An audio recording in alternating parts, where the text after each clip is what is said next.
A Justiça reabre a investigação contra policiais militares sobre o atropelamento de um morador de rua. O Ministério Público teve acesso a novas imagens que mostram a ação dos PMs. Os vereadores desistem de acabar com as áreas de preservação ambiental perto de córregos. É o que diz a relatora do novo plano diretor, que está definindo também a altura dos prédios e áreas onde podem ter mais construções em Goiânia. A Secretaria de Segurança Pública de Goiás é alvo de uma operação.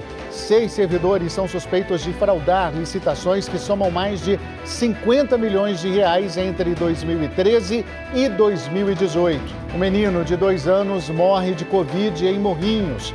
E a Polícia Civil de Santa Helena investiga a morte de uma criança de 5 anos que também estava com a doença. E tem ainda o futebol. Representantes do estado na Série A, Goiás e Atlético, estreiam hoje no Goianão. A partir de agora, no Jornal Anhanguera, segunda edição.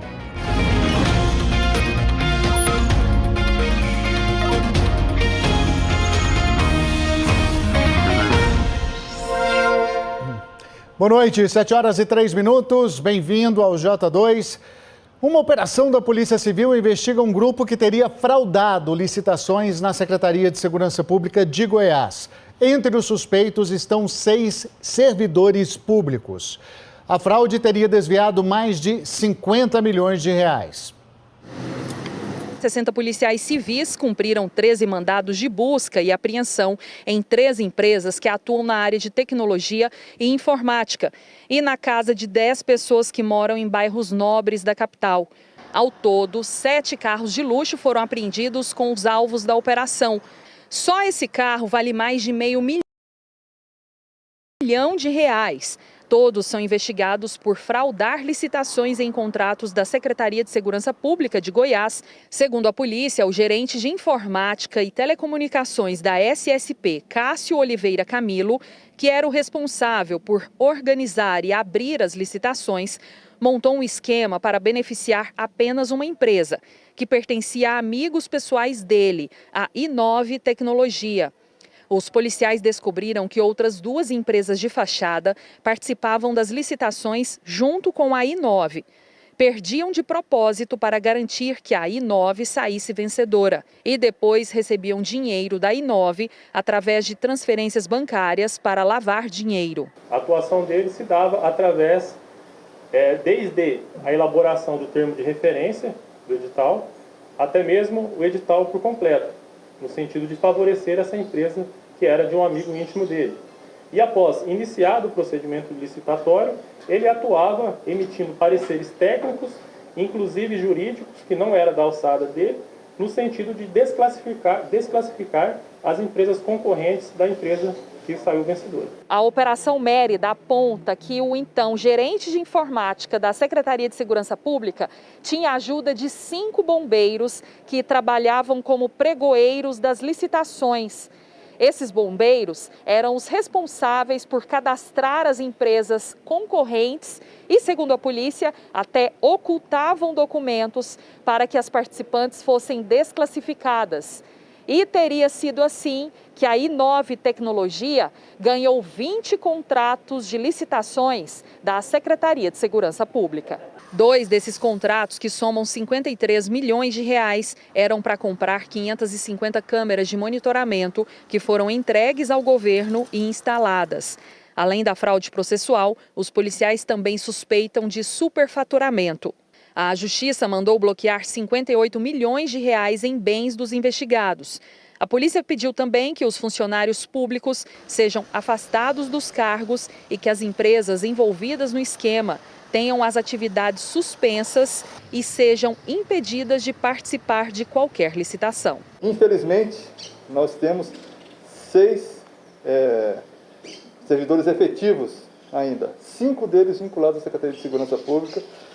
Vão ser devolvidos agora às suas corporações. Já vão também com a determinação de instauração de procedimento disciplinar contra essas pessoas.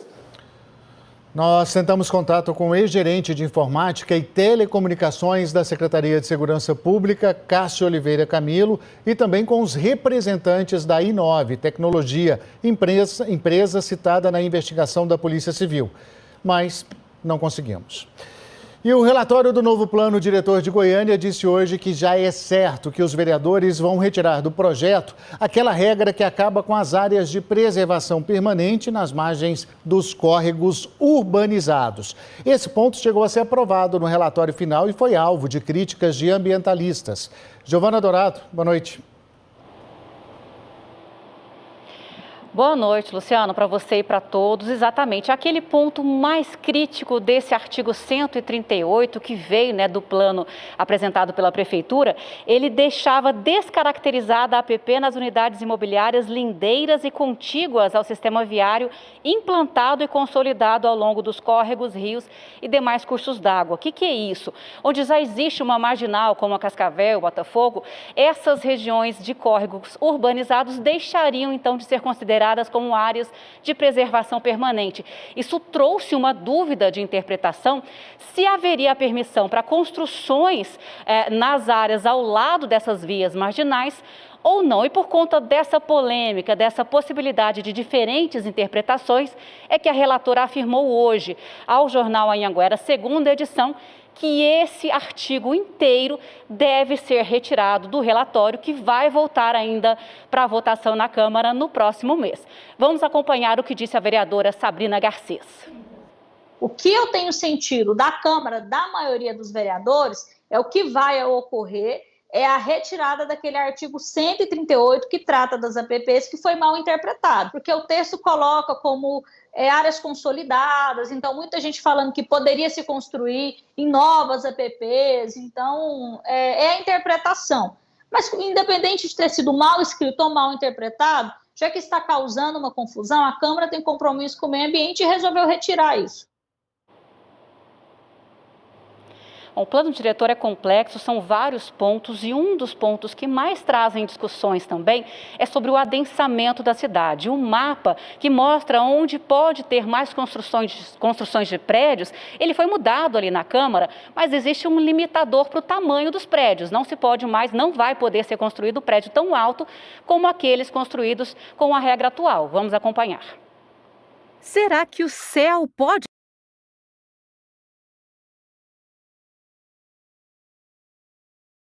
ser o limite? Quem estabelece até que altura um prédio pode arranhar o céu é o plano diretor de cada cidade. O adensamento e a verticalização, que permitem um número maior de moradores em menos espaço, são alguns dos pontos que mais geram discussão na proposta do novo plano diretor. Empresários do mercado imobiliário defendem a ideia de uma cidade mais compacta. Uma cidade compacta é uma cidade que também traz qualidade de vida para as pessoas deslocarem menos, as pessoas viverem mais perto do trabalho, de infraestrutura melhor. Então, o adensamento, se ele é alto ou baixo, o mercado sempre vai se adaptar. É a população que vai decidir se quer mais adensado ou menos e quem vai pagar essa conta. Por exemplo, se tem menos adensamento, obviamente a gente tem uma possibilidade menor de construção de prédios que vai fazer com que as pessoas morem mais afastadas. Já o arquiteto e urbanista Paulo Renato Norden, que participou desde as primeiras discussões do plano diretor, que ainda precisa passar por mais uma votação, diz que a proposta traz um limite para o adensamento. É o chamado índice de aproveitamento. Esse índice coloca um freio na verticalização. A quantidade de metros quadrados que pode ser colocada à venda fica limitada em 6 vezes o tamanho do terreno. Você vai poder fazer 60 apartamentos de 100 metros, ou 120 de 50, ou 100 de 60, você vai ter um número fixo. Então, se você vai construir apartamentos pequenos, médios, grandes, não importa. No final, você vai ter a mesma metragem para vender. Então, está aí a democracia. Nessa região é mais perto de escola, então vou fazer unidades menores. Essa região é mais familiar, tem atrativos mais de famílias de maior número de pessoas, vou fazer apartamentos maiores. Prédios hoje das áreas nobres de Goiânia, se eu fosse aplicar a regra do aproveitamento, eles estão aproveitando 11, 12 vezes. E a minha sugestão é que daqui para frente, isso corte pela metade. O plano diretor faz um mapeamento das regiões da cidade que podem ser adensadas, ou seja, que tem uma boa estrutura para receber novos edifícios, e outras que já estão verticalizadas demais e precisam do contrário, desacelerar a ocupação. O plano que está na Câmara aumenta em 16% o número de áreas adensáveis, mas o mapa atual está diferente daquele que foi definido pelo grupo de estudos técnicos. Alguns pontos ainda geram dúvida, como, por exemplo, o setor leste universitário, que perde áreas adensáveis. A gente acredita que deveria ser um bairro com a possibilidade de adensamento, porque tem uma boa infraestrutura, avenidas largas, tem uma demanda por habitações naquela região, até por conta da proximidade com os setores centrais e pela proximidade com polos geradores de demanda, como, por exemplo, as próprias faculdades. Então, essa foi uma proposta que a gente também não ficou claro para a gente quais foram os motivos que nessa proposta nova foi eliminado. Uma das regiões que passam a ter o adensamento autorizado com essa regra de limite de 6 vezes do tamanho do terreno é a da 44, que pela regra atual não pode ter grandes prédios. O adensamento foi um pedido dos próprios empresários. Nós não temos um estacionamento para receber essa massa tão gigante de veículos que trafegam por ali e estacionam por ali para fazer suas compras. Então, o adensamento é exatamente para nós podermos obter, para a gente poder obter a autorização para fazer os edifícios garagens. A gente pode ter ali um hotel de 5, 6 lajes. Nós podemos ter um hotel que pode receber mais pessoas, tendo mais e mais lajes para construir. Por outro lado, o Alto da Glória deixa de aparecer como área de desaceleração e agora é assinalado como área adensável, mesmo com todo o impacto que já existe no trânsito. Com Alto da Glória, essa mudar de desaceleração para adensável não vai fazer muita diferença, porque é um bairro que não tem hoje praticamente nenhum estoque de terrenos para verticalização. O bairro já está 100% verticalizado, praticamente não tem nada disponível lá. A diferença mesmo está no custo para quem vai construir. É mais barato fazer um prédio em áreas em aceleração. Enquanto foram aprovados em Goiânia 250 prédios de 2007 para cá, um número mais ou menos estimado, né, em projetos de aceleração. De desaceleração não foram nem 10. Porque diminuiu o adensamento, né? Tem restrições maiores para verticalização, tem uma grande restrição que é a outorga onerosa, que ela é muito mais cara, o que a gente tem que pagar.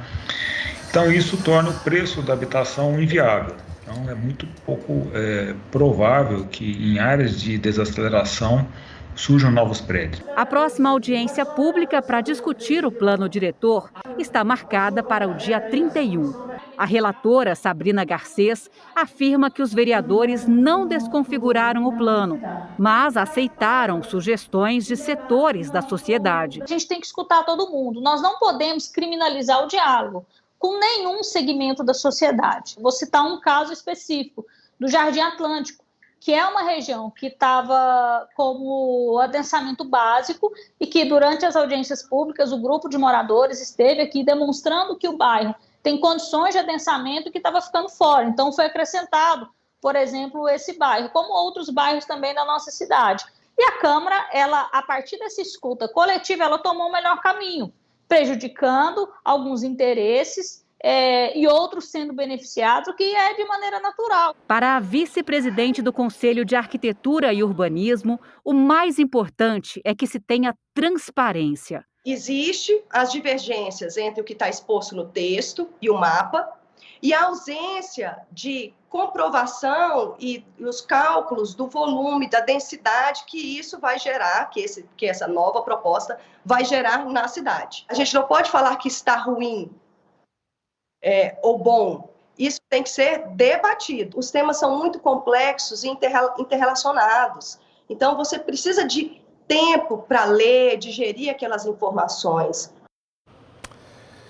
E ontem a gente mostrou uma reportagem sobre irregularidades em obras para asfaltar ruas de Goiânia. A Controladoria Geral da União fez uma auditoria e encontrou problemas na pavimentação de 630 quilômetros na cidade. O relatório apontou falhas ocorridas nos últimos 2 anos. Ontem, a gente pediu um posicionamento para o secretário de Infraestrutura em 2020, Douzonan Matos, mas a nota só chegou hoje. Douzonan diz que durante a gestão dele, os serviços foram fiscalizados diariamente pelos agentes responsáveis e que nenhuma irregularidade foi relatada. Ele diz também que foi feita toda a prestação de conta e que, se houve algum desvio no projeto, não chegou ao seu conhecimento. E uma criança de 2 anos morreu por Covid em Morrinhos na manhã dessa terça-feira. O menino chegou a ser entubado, reanimado depois de paradas cardíacas, mas acabou não resistindo. José Vitor Xavier Rodrigues tinha 2 anos e 8 meses e, segundo os médicos, não havia relatos de nenhuma comorbidade. A Márcia foi a médica que fez os atendimentos a José Vitor em um hospital particular. Na esperança de tentar salvar o menino, ela levou a criança no próprio carro para o Hospital Municipal de Morrinhos. O município, sim, fornece ambulância, sim, atende nosso pedido. Só que o tempo para eu ligar, solicitar, eu tenho que passar o quadro clínico, eu tenho que pedir uma autorização, essa pessoa tem que ligar para o motorista, entendeu? Então era um tempo que eu decidi que eu não ia perder. Aí por isso a gente botou o oxigênio no carro, a enfermeira foi comigo, a mãezinha dele foi comigo, eu pedi para ela me acompanhar. Na segunda-feira da semana passada, dia 17, monitoras da escola notaram que o menino estava com febre. Na segunda desta semana, José Vitor voltou para a escola ainda com febre. A família procurou atendimento médico, mas José Vitor não fez o teste da Covid-19. À meia-noite, José Vitor foi levado para um hospital particular. Às 13h50 da madrugada, ele foi transferido para o Hospital Municipal de Morrinhos. José Vitor foi entubado. José Vitor sofreu paradas cardíacas. Às 10h40 dessa terça-feira, José Vitor tem morte confirmada. Desde o início da pandemia, Goiás registrou 37.381 casos de Covid em crianças, com 41 mortes. Segundo a Secretaria de Saúde do Estado, o caso de José Vitor ainda está sendo investigado e, por isso, não foi inserido nesses números. Mas, no atestado de óbito da criança, a declaração é de morte por Covid. Segundo a médica, muitos pais deixam de levar os filhos para fazerem o teste, por acreditarem que é um incômodo para as crianças. Porque é desconfortável, porque incomoda. Então, assim, vai deixando, porque o sintoma é leve, porque aprendeu que criança não mata, né? A perda de José Vitor foi sentida pela médica.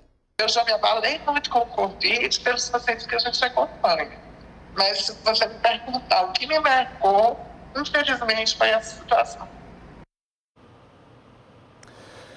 E a polícia investiga a morte de uma outra criança de 5 anos que, segundo os pais, estava com Covid. José Eduardo, muito boa noite.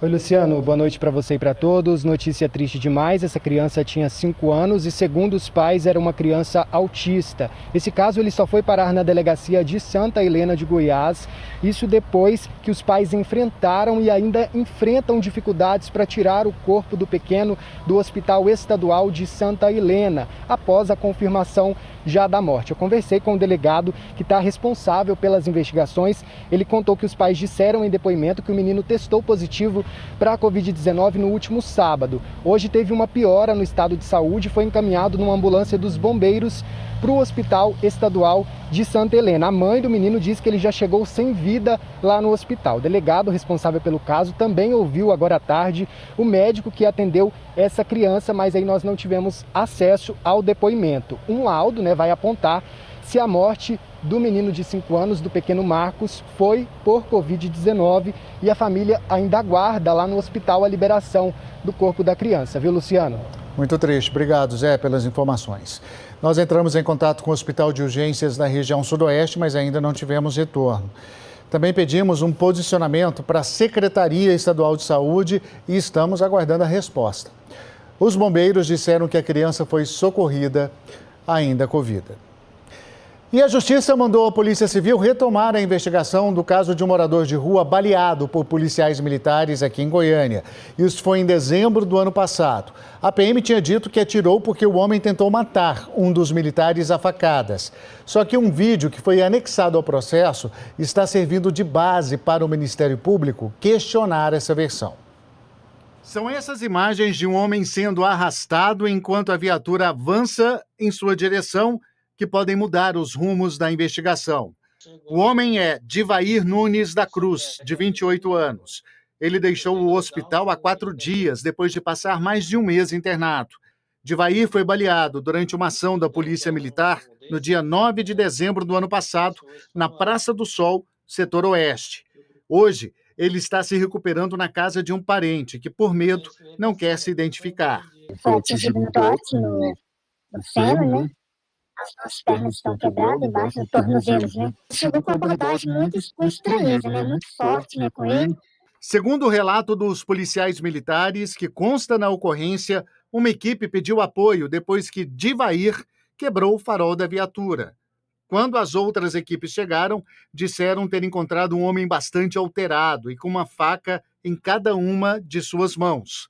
De acordo com documentos, os policiais pediram para que Divair largasse as facas, mas que ele não obedeceu à ordem e ainda avançou sobre um dos policiais militares, tentando esfaqueá-lo. O policial teria caído no chão e Divair pulou sobre ele, tentando atingi-lo com facadas. Os outros policiais, então, declararam que tiveram que efetuar disparos contra o morador de rua para salvar o colega. 8 tiros foram dados. O Corpo de Bombeiros foi acionado e levou o rapaz ferido para o Hospital de Urgências de Goiânia. Ele ficou vários dias internado, a maioria deles em estado grave e respirando com a ajuda de aparelhos. O policial que teria brigado com o morador de rua passou por exame de corpo de delito. Ele teve uma lesão leve no braço e uma parte da farda rasgada. No dia seguinte à ocorrência, uma audiência de custódia converteu a prisão em flagrante de Divair para preventiva. A Defensoria Pública discordou da decisão. No documento, o defensor ainda questiona por que o laudo médico das lesões de Divair não foi juntado no inquérito e que não se sabe por que os policiais da primeira viatura teriam abordado o morador e por qual motivo. O Ministério Público analisou as provas e constatou que a versão dos policiais era duvidosa, por causa da grande quantidade de disparos feitos para, supostamente, cessar a agressão sofrida por um dos militares. Além disso, essas imagens de câmeras de segurança, segundo a promotoria, demonstram que Divair não tentou danificar a viatura e ainda foi perseguido. Reveja o momento em que os policiais jogam o carro em cima do morador de rua.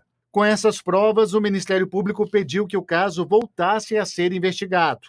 Há uma semana, o juiz Eduardo Pio Mascarenhas, da primeira vara criminal, revogou a prisão de Divair e deu um prazo de 45 dias para que a Polícia Civil cumpra as diligências apontadas pelo Ministério Público.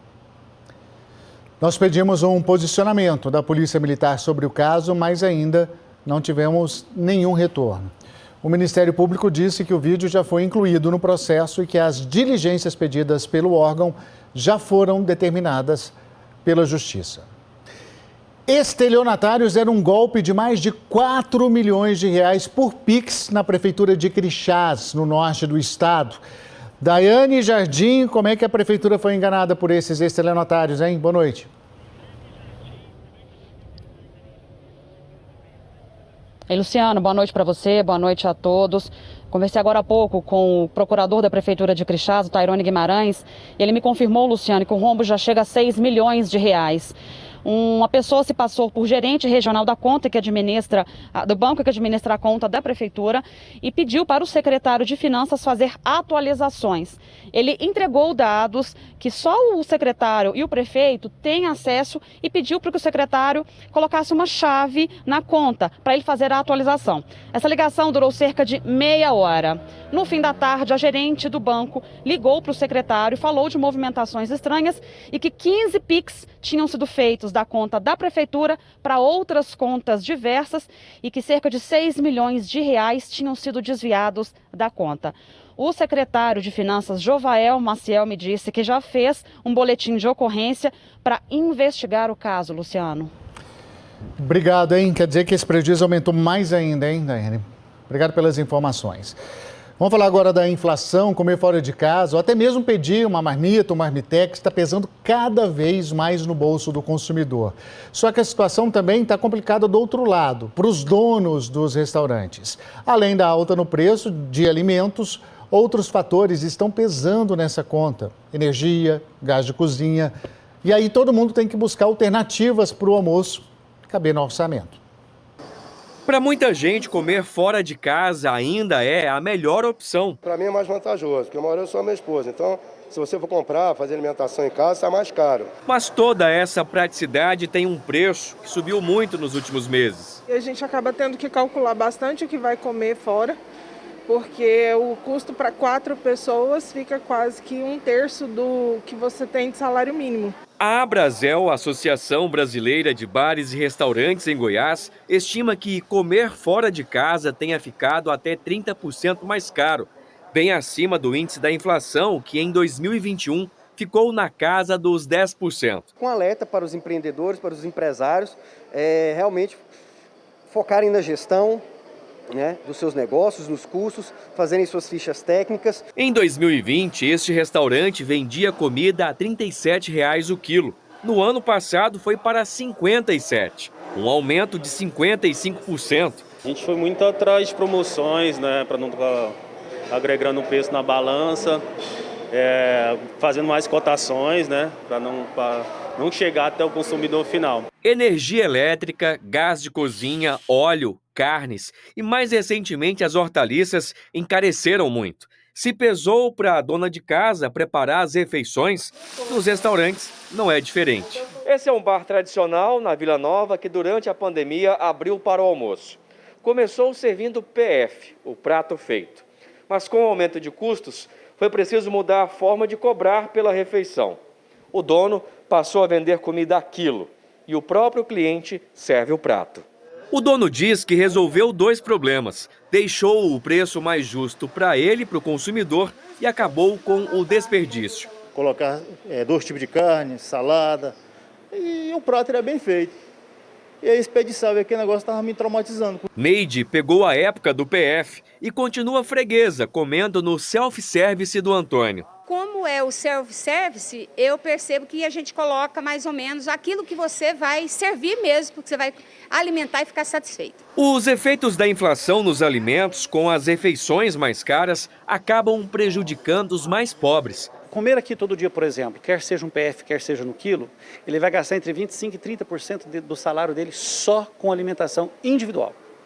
Então ele tem que buscar realmente minimizar de alguma forma. Fazer a refeição em casa, cozinhar no jantar e levar para o almoço aquele preparado para comer no serviço, é a opção mais barata, é a opção mais em conta. Se ele não tem essa opção, o que ele tem que fazer é procurar na região onde ele trabalha, para não ter gasto com transporte e nem perder muito tempo, e buscar a opção de preço ali para tentar minimizar esse impacto. O Carlos segue essa dica para tentar economizar. Dependendo do momento do mês, a gente opta também no mais barato.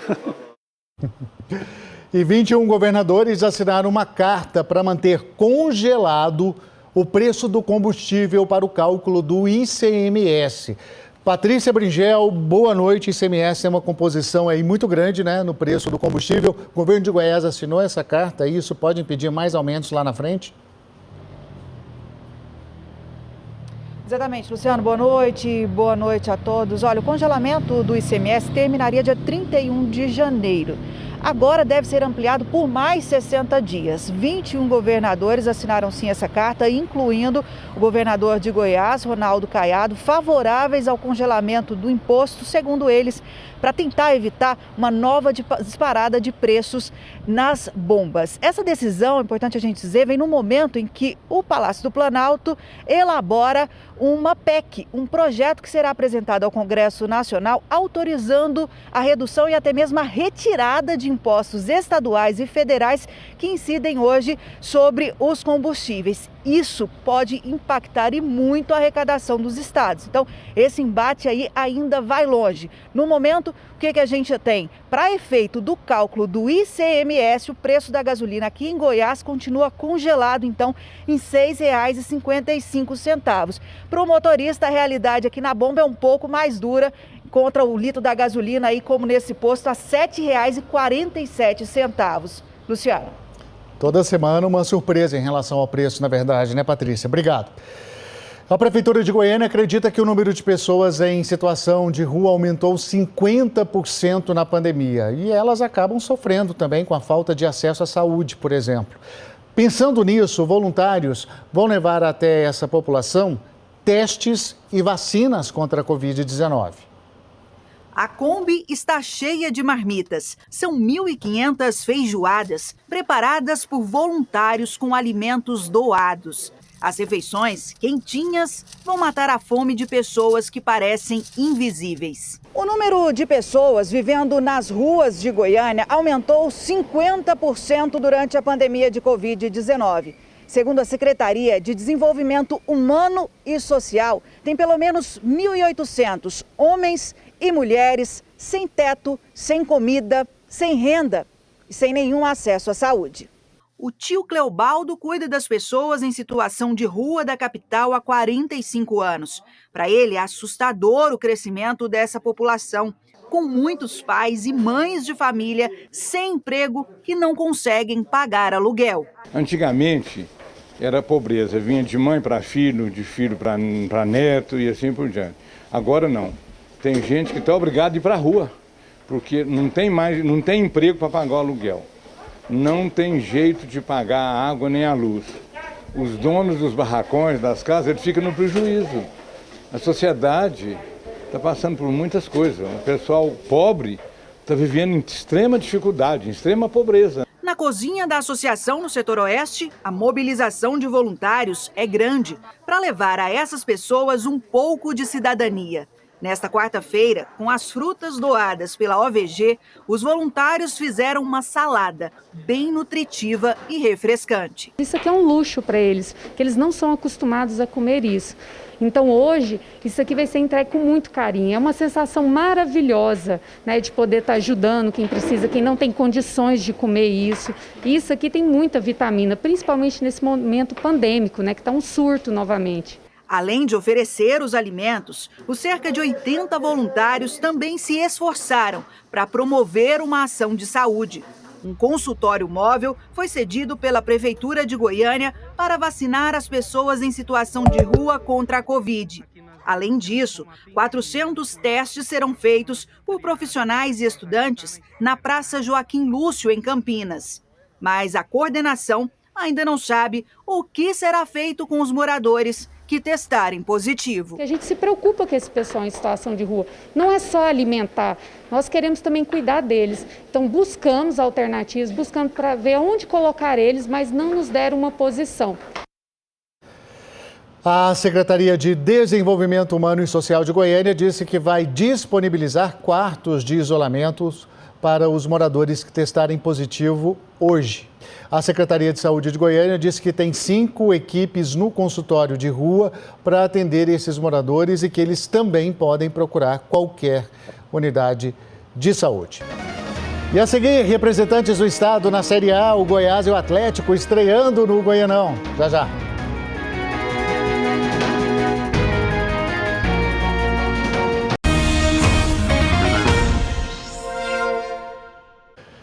Sete e 37, o Atlético já está em campo. Neste momento faz a estreia no Campeonato Goiano, jogo contra o craque de Catalão. No Antônio Ascioli, Rodrigo Castro, como é que está o jogo aí? Boa noite. Fala, Luciano, boa noite para você, boa noite para todo mundo que está nos acompanhando. Pois é, o jogo já começou, 7 minutos do primeiro tempo, por enquanto 0-0. É o primeiro passo, tanto para o Atlético quanto para o craque nesse Campeonato Goiano. O Dragão vai em busca do seu 16º título do estadual. Lembrando que na temporada passada o Atlético acabou deixando escapar esse título. Foi eliminado pelo Grêmio Anápolis na semifinal do estadual. E já pega uma grande força do interior nesse primeiro jogo. O Craque é o único time fora da capital com 2 títulos do Goianão. Eles têm então 2 taças. Por enquanto o jogo segue em 0-0 agora. 8 minutos do primeiro tempo e a gente faz uma conexão, Luciano, Goiânia-Anápolis, para falar com o Rafael Seba, que fala tudo sobre Grêmio Anápolis e Goiás. Fala, Sebinha! Uma boa noite a todos. Daqui a pouco aqui no Jonas Duarte, o atual campeão goiano, Grêmio Anápolis, que no ano passado surpreendeu todo mundo contra o maior vencedor da história do Goianão, o Goiás, que há 3 anos não conquista o título e no ano passado terminou apenas na 7ª posição. O time esmeraldino que já vai apresentar algumas novidades, alguns reforços contratados para essa temporada de volta à Série A do Brasileiro. Um deles é o atacante Vinícius, que vai estrear daqui a pouco. Ontem, no Estádio Olímpico, Vila Nova venceu o Goiatuba no jogo de abertura do Goianão. O gol foi do atacante Cleiton aos 21 minutos do segundo tempo. A bola rola aqui no Jonas Duarte às 8h30 e toda a transmissão em tempo real você confere no ge.globo/GO. Luciano. Combinado, bom trabalho aí para você, Seba, para o Castrinho também. E olha, no outro jogo da rodada, o Morrinhos recebe a Jataiense. Os gols estarão amanhã no Bom Dia Goiás e, claro, a cobertura completa do Goianão você confere no Globo Esporte. Hora da nossa imagem do dia, que chama bastante atenção, mas é um baita perigo. Um homem se vestiu praticamente, coloca a imagem para a gente ver, ó, de pneus numa moto. Isso mesmo, ele colocou os pneus no corpo, praticamente todo ali, para conseguir transportar na moto. São 4 pneus. Repare que ele segura, né, com uma mão, enquanto o outro está pilotando a moto lá na frente. Ele está de passageiro. Isso chama atenção, né, mas é perigoso, porque muda o centro de equilíbrio ali da motocicleta, pode atrapalhar demais quem está pilotando, além de desviar a atenção de quem está dirigindo também, né? Fica aí o alerta. 7h40, a gente vai terminando por aqui. Uma ótima noite para você. Obrigado demais pela companhia. Fique com saúde e segurança e até amanhã.